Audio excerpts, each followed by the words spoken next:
The moment that changed everything didn't happen in daylight, it didn't come through an official statement, and it certainly didn't arrive with polished royal language. It came in the middle of the night. A single call, quiet, urgent, and according to what is now being whispered across insider circles, it forced a sudden shift that no one inside the palace was prepared to handle. Because behind those tightly controlled doors, something had already been building. Tension layered on tension, question upon question, and just when it seemed like the conversation might finally fade, it didn't. It exploded. And right at the center of it all, again, was Piers Morgan, not stepping back, not softening, but pushing forward with something far more specific this time. Something that insiders claim he has been hinting at for weeks. A moment, a trigger, a call that allegedly forced the palace into what can only be described as an emergency internal review. Now pause for a second and think about that. Royal systems do not react overnight. They do not scramble. They do not rush. Everything is layered, measured, controlled, and deliberate. So when whispers start circulating that a midnight call triggered movement, real movement behind the scenes, it immediately raises a different kind of question. Not just what is being looked at, but what could possibly be serious enough to force that level of urgency.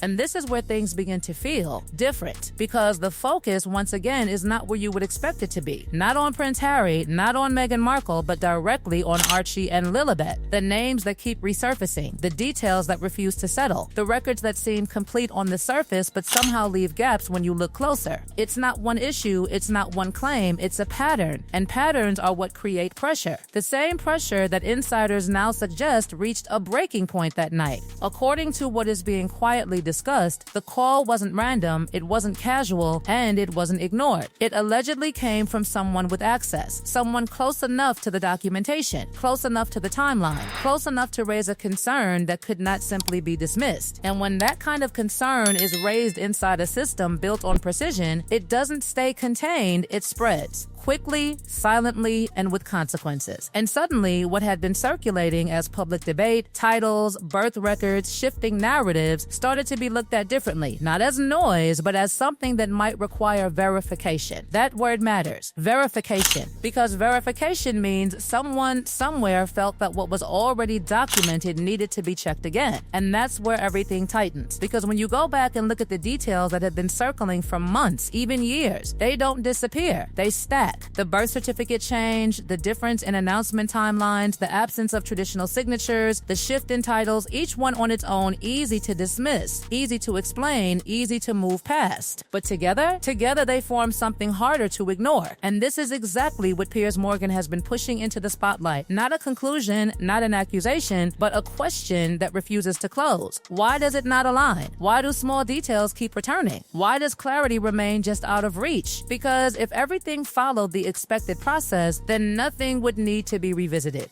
And yet, according to these emerging whispers, something was. That midnight call, whatever was said, whatever was flagged, seems to have triggered a chain reaction. One that insiders describe as controlled but intense, not public, not acknowledged, but active. Files revisited, timelines rechecked, documentation compared, quietly, carefully, without announcement. And if that system, built on decades, even centuries of tradition, begins to re-examine something as fundamental as documentation and identity, then the implications stretch far beyond a single moment. They reach into the structure itself. And that's where the tension becomes impossible to ignore. Because once verification begins, it does not stop halfway. It follows through. It connects details. It looks for alignment. And if alignment isn't found, then decisions have to be made. Quiet decisions, strategic decisions, decisions that don't always come with headlines but reshape everything behind the scenes. And that is exactly why this midnight call matters. Because it wasn't just a conversation, it was a trigger, a moment that may have shifted this entire situation from speculation to something far more serious. And now the real question isn't what was said publicly, it's what is happening privately. What is being reviewed? What is being compared? What is being questioned? And most importantly, what happens next? Because if this review continues, if these details continue to be examined, if that pressure continues to build, then the outcome won't just affect the narrative, it could redefine it completely. And the deeper you look into it, the more one thought refuses to go away. If everything was always clear, why did it take a midnight call to trigger an emergency review? And that is exactly where everything starts to feel even more intense. Because once a system like this begins looking inward, it doesn't do it casually, it doesn't do do it halfway, and it certainly doesn't do it without purpose, which means whatever was triggered that night didn't just raise a question. It created a ripple effect that insiders are now describing as something far deeper than anyone expected, something that has slowly but steadily expanded beyond a single concern into a broader re-examination of how every detail connects, how every record aligns, and how every narrative holds together under pressure. Because here's the part that most people are only just starting to realize: the midnight call may have been the spark, but the reaction didn't stay confined to one document or one moment. It allegedly began touching multiple layers, timelines being revisited, decisions being reevaluated, and, most importantly, the way those decisions were originally communicated versus how they now appear when placed side by side. And that is where the discomfort begins to grow, because consistency is everything in a structure like this, and once consistency is questioned even slightly, it doesn't settle quietly. It demands resolution. And suddenly, what once felt like scattered details starts forming a pattern that is impossible to unsee. The delayed announcement around Archie, the absence of traditional verification steps that had always been considered standard, the later adjustments that appeared subtle on paper but significant in context, and then the entirely different framework surrounding Lilibet's birth, a situation that existed outside the traditional royal environment altogether. And while each of these points had explanations at the time, explanations that were accepted, defended, and repeated, when viewed together through the lens of a review, they begin to feel less like isolated decisions and more like a sequence that requires deeper understanding. And that is where the pressure quietly intensifies, because once those connections start being examined internally, the focus inevitably shifts to one unavoidable question: not what happened publicly, but whether everything aligns internally, whether the records, the timelines, the procedures, and the outcomes all match the system that has defined royal protocol for generations. And if even one part feels out of place, even slightly, it creates a tension that cannot simply be ignored or explained away with surface-level answers. Now add to that the role of visibility. Because this is not a hidden situation, this is something that exists in full view of a global audience, where every detail, every title, every decision is not just recorded, but analyzed, discussed, and revisited repeatedly. And that level of visibility means that any internal uncertainty carries an external weight, because the moment something shifts behind the scenes, even subtly, it eventually reflects outward, sometimes not immediately, sometimes not directly, but it shows in the way things are presented, in the way they are referenced, in the way they are gradually adjusted over time. And this is where the conversation begins to turn toward what could happen next, because once a review like this is triggered, it doesn't exist without potential outcomes, and those outcomes don't all look the same. Some are quiet, almost invisible, changes that happen gradually, where titles remain but their usage becomes less frequent, their presence less emphasized, their role less central, creating a shift that feels natural on the surface but is actually carefully managed beneath it. A slow repositioning that doesn't require announcement but achieves the same effect over time. Then there is the possibility of something more structured, a reclassification that adjusts how these identities are positioned within the broader framework, not removing them, not denying them, but redefining their place, creating a distinction between what is traditional and what is modern, what is active and what is symbolic, and doing so in a way that aligns the system moving forward without creating a direct confrontation with the past, a move that would be subtle, strategic, and deeply calculated.